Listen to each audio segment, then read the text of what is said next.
द्वितीय अध्याय। श्रीमद् देवी भागवत के महात्म्य के प्रसंग में राजा सुद्युम्न की कथा। सूत जी बोले, हे मुनिवरों, अब आप लोग एक अन्य इतिहास सुनिए जिसमें इस देवी भागवत के महात्म्य का वर्णन किया गया है। एक बार कुंभ योनि लोपा मुद्रापति महर्षि अगस्त्य ने कुमार कार्तिकेय के पास जाकर उनकी भलीभांति पूजा करके उनसे विविध प्रकार की बातें पूछी। भगवान कार्तिकेय ने दान, तीर्थ, व्रत आदि के महात्म्य से परिपूर्ण अनेक कथाओं का वर्णन उनसे किया। उन्होंने वाराणसी, मणिकर्णिका, गंगा तथा अनेक तीर्थों के महात्म्य का अत्यंत विस्तार पूर्वक वर्णन किया। उसे सुनकर अगस्त्य मुनि परम प्रसन्न हुए और उन्होंने महातेज संपन्न कुमार कार्तिकेय से लोक कल्याण के लिए पुनः पूछा।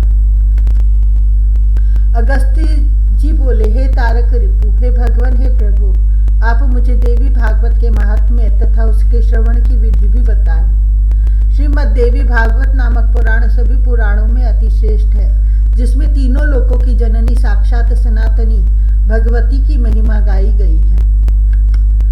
कार्तिकेय बोले, हे ब्रह्मन, श्रीमद् देवी भागवत के महात्म्य को विस्तार पूर्वक कहने में कौन समर्थ है। मैं इस समय संक्षेप में इसे कहूंगा, आप सुनिए। जो शाश्वती सच्चिदानंद स्वरूपा भोग तथा मोक्ष प्रदान करने वाली जगदम्बा है, वे स्वयं इस पुराण में विराजमान रहती हैं। अतएव हे मुनि, यह श्रीमद् देवी भागवत उन जगदम्बिका की वाग्मयी मूर्ति है, जिसके पठन एवं श्रवण से इस लोक में कुछ भी दुर्लभ नहीं है। विवस्वान के एक पुत्र हुए, जो श्राद्ध देव नाम से प्रसिद्ध थे। संतान रहित होने के कारण उन राजा श्राद्ध देव ने वशिष्ठ मुनि की अनुमति से पुत्रेष्टि यज्ञ किया।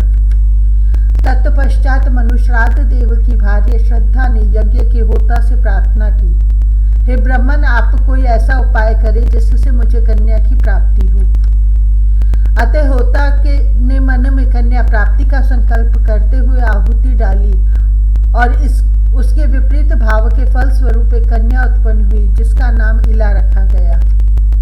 इसके बाद पुत्री को देखकर उदास मन वाले राजा श्राद्ध देव ने गुरु वशिष्ठ से कहा, हे प्रभु, पुत्र प्राप्ति के आपके संकल्प के विपरीत यह कन्या कैसे उत्पन्न हो गई।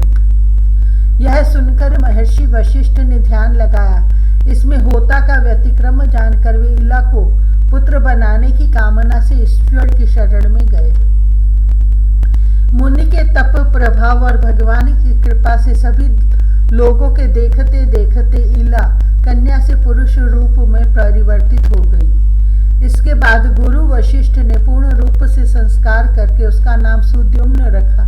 वे मनुपुत्र सुद्युम्न सभी नदियों के निधानभूत सागर की भांति सभी विद्याओं के निधान हो गए। कुछ समय बीतने पर सुद्युम्न युवा हुए और एक दिन सिंधु देशीय घोड़े पर चढ़कर वे आखेट के लिए वन में गए।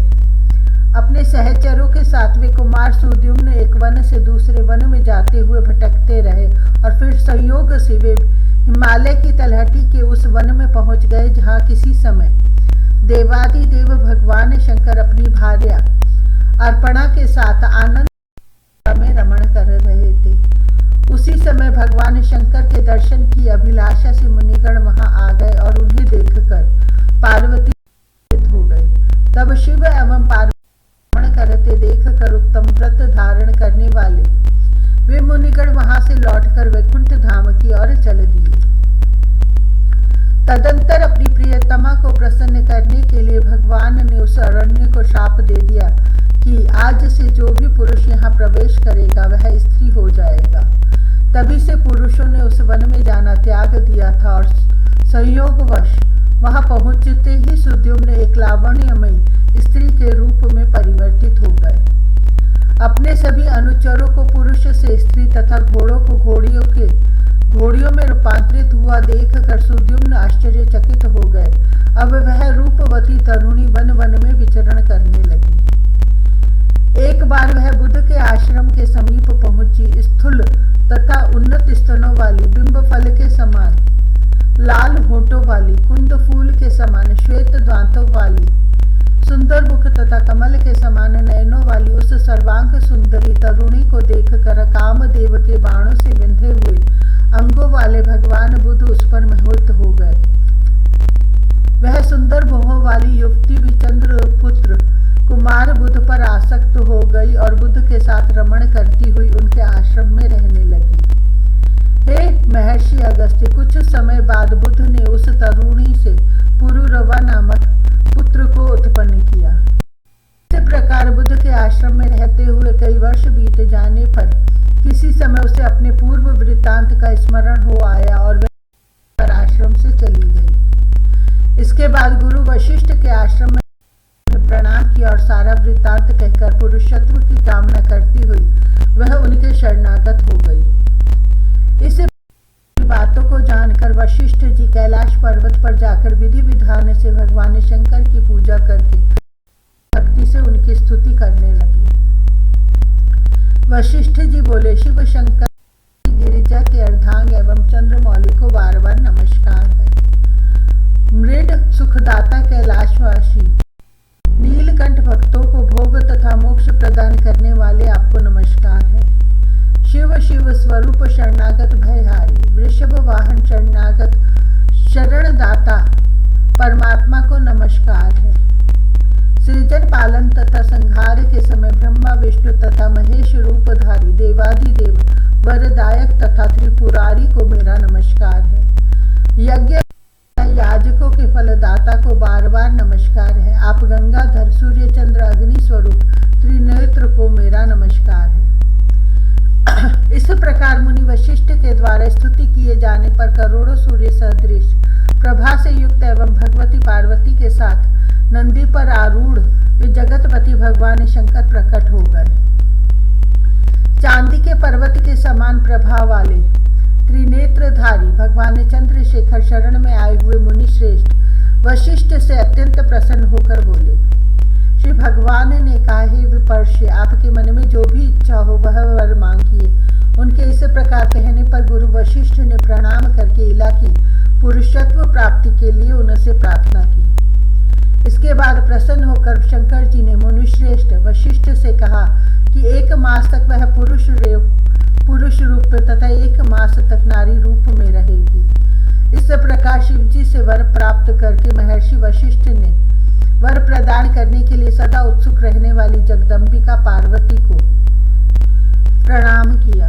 करोड़ों चंद्रमा की कलाकांति से युक्त तथा सुंदर मुस्कान वाली भगवती की सम्यक पूजा करके सदा के लिए इला की पुरुषत्व प्राप्ति की कामना से वशिष्ठ जी श्रद्धा पूर्वक उनकी स्तुति करने लगे।